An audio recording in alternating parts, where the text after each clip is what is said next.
Okay guys, welcome back to another one. A little bit different this time. I haven't done an out on the road video, fucking hell, for a long time. So I thought maybe slightly interesting job just because of the bike. So I thought I'd bring you along. We're off to see a GPZ900R. What vintage is it? It's a later one with proper front brakes without the anti-dive and the single pot calipers there. So it's like it'd make it a 1990 model, maybe something like that. I went out to it about 6 weeks ago, rebuilt all the calipers, both front and the rear, the front brake master cylinder and the clutch slave cylinder. Just, yeah, it stood for ages and he's getting it back on the road. He's a customer I've had for years and years and years. He's had various GPZ900s and Kawasaki's of that genre, GPZ550s and stuff. And while I was there, he wanted me to get it running and there was no chance it was going to run. It would only run on choke. So I'm going back with some carburetor parts. I'm assuming the carbs are blocked. Well, I'm 99.99% certain the carbs are blocked. So we're going to go see if we can sort it out. It's early. I haven't had enough coffee, so we might have to stop and see Ronald on the way. Grab a coffee and maybe something to eat, and then I'll check in with you when we get there. I'm not even sure it's bacon. Why is it so thin? Fuck, it tastes good though. I can feel the heart attack coming on. I need it though. Between you and me, half a bottle of rum and a fucking hot tub on a school night is not a very good idea. But this will put me right.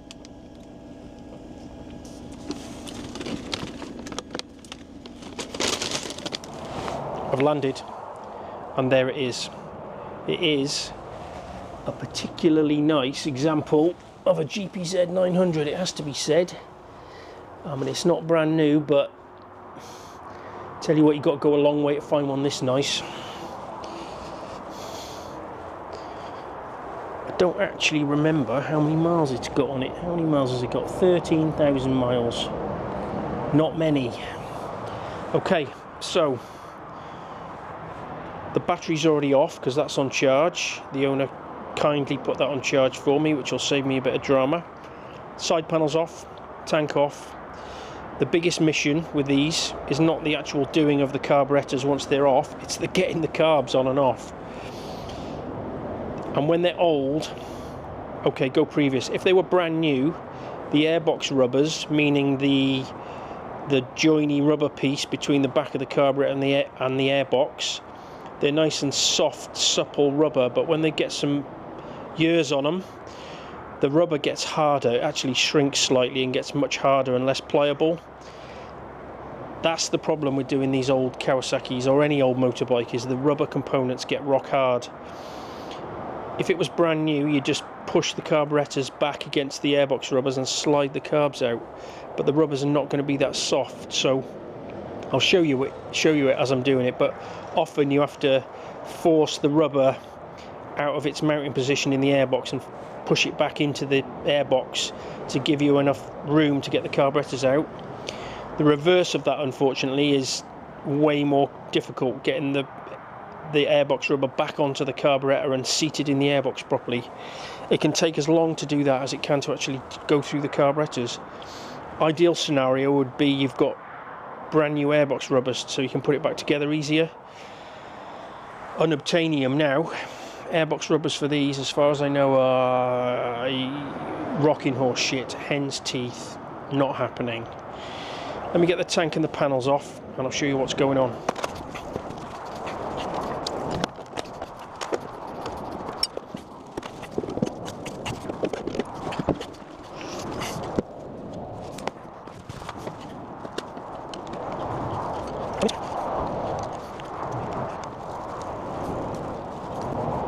I know a lot of you might be thinking, Jim, why don't you show us the problem? Well, to be honest, it was my intention to show you it trying to run, but the battery wasn't on it, because the guy's got the battery on charge, and I already know it doesn't run, so yeah, you're not seeing that, sorry.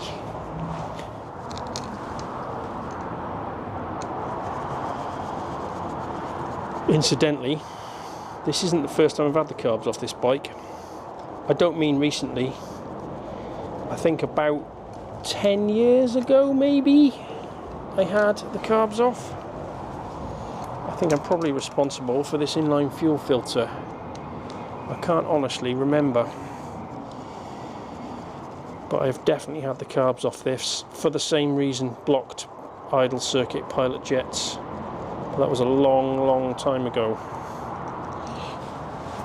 Okay, now then, the carb rubbers are, they're not as rock hard as they potentially could be, so that might make our lives slightly easier. There's some water pipes as well. Let me get something to bung these holes up on the carb heater pipes.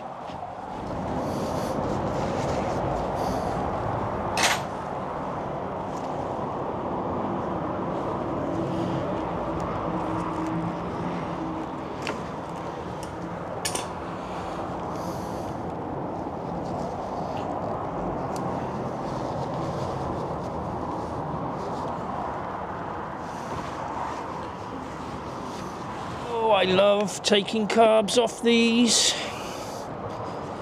Why is that leaking? Oh, it's just coming out of the carbs. Oh, what joy.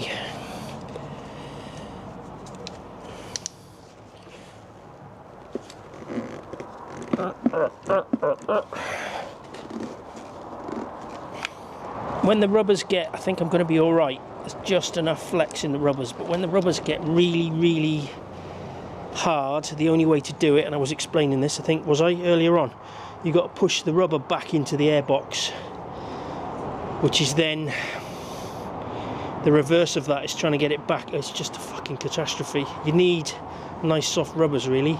The other thing, let me go and get some GT85. If you lube the rubber up a bit, it makes it easier. Have a bit of a snifter in there everywhere. Rubbery jubbery. Right.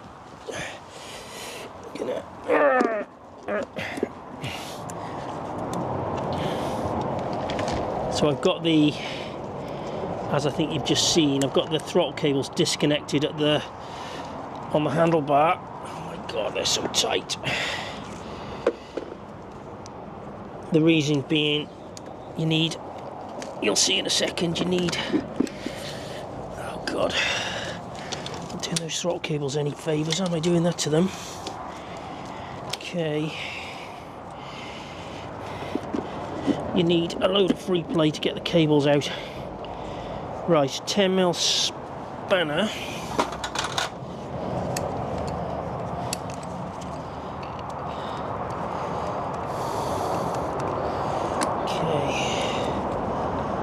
That's one of them.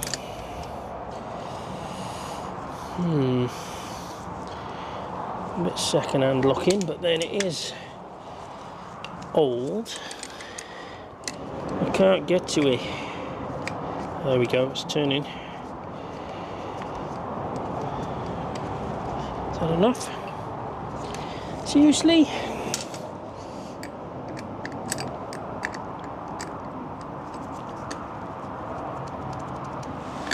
Surely that's enough. Why are you not? I'm sorry, not the camera. What's going on there then? It's like that bracket is bent and you're dripping coolant all over my leg. Okay. That should be it. It should just come out. My torch.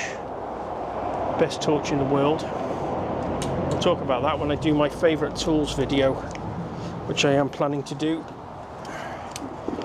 Okay, ta-ta-ha!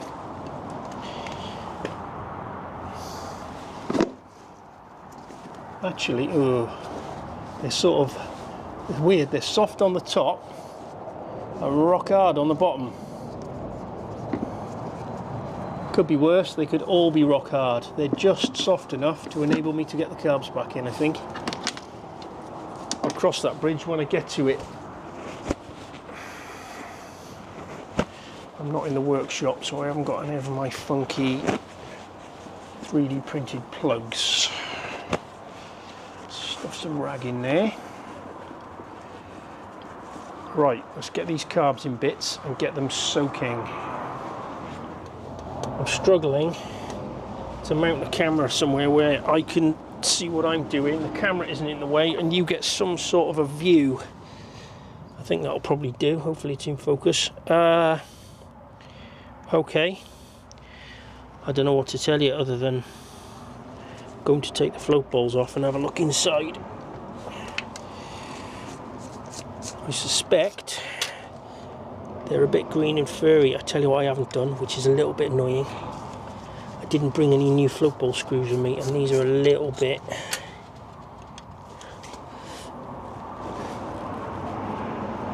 not perfect. They'll be alright. I suspect I probably did that. I had the same thought the last time I was here, all those years ago. I must remember to bring float ball screws whenever I do carb jobs mobile.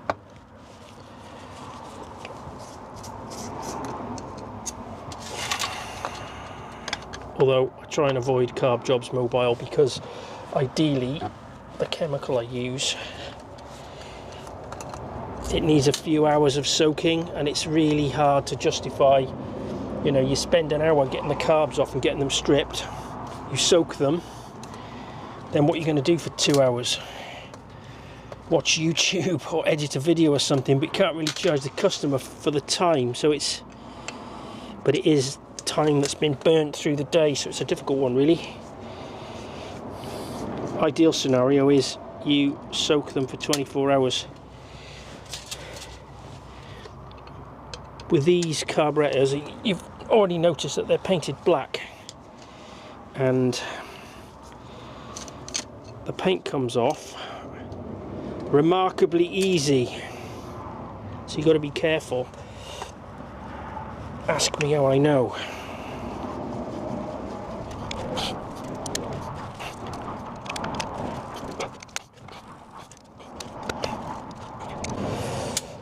Okay, let's have a gander in here.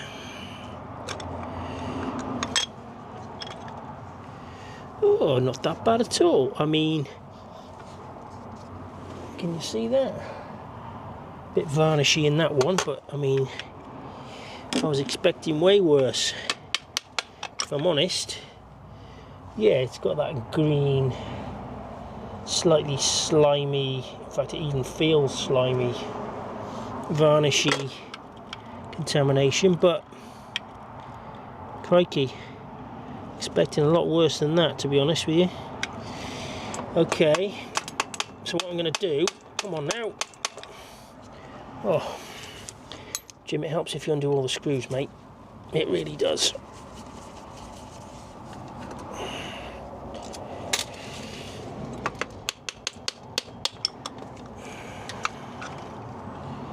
Yeah, they're all the same pretty much.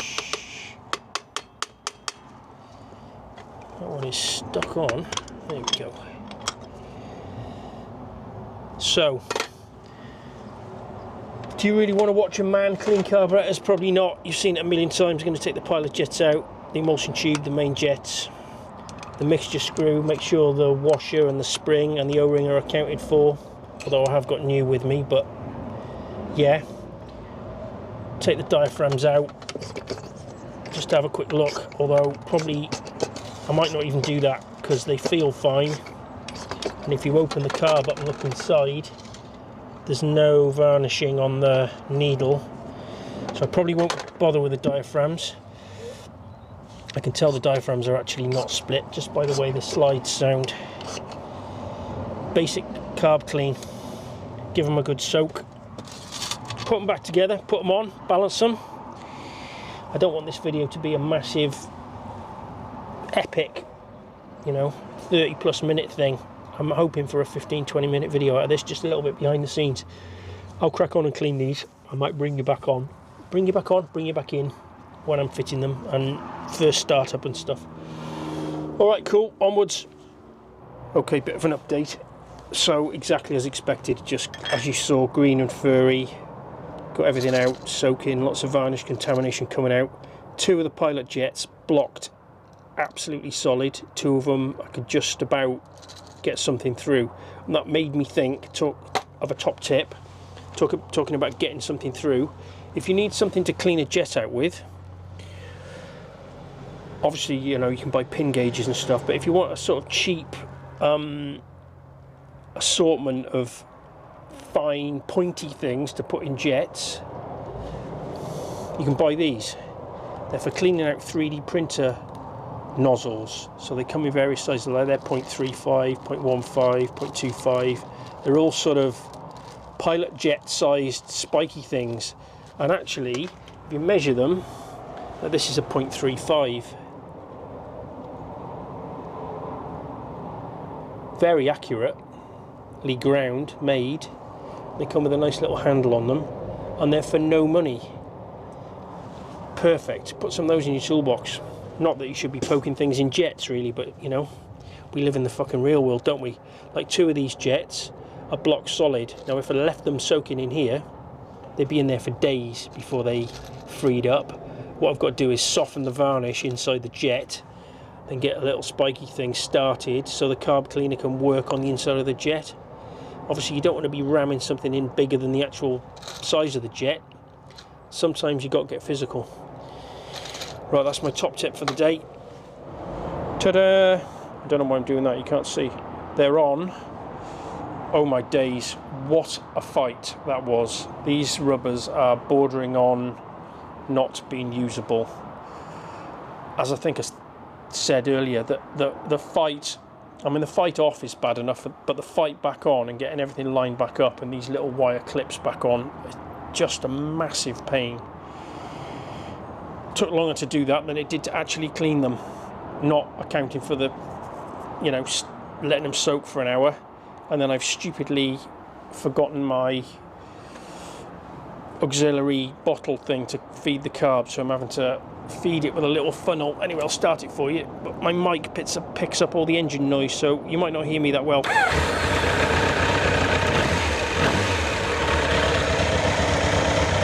Sounds sweet. I'm not going to ride it though. Just started raining. I don't know what else to say. Bit of a short one. A little bit behind the scenes-y. Lots of cool content coming soon. Like and subscribe if you can. Join the Patreon if you really want to help the channel. And I'll see you on the next one.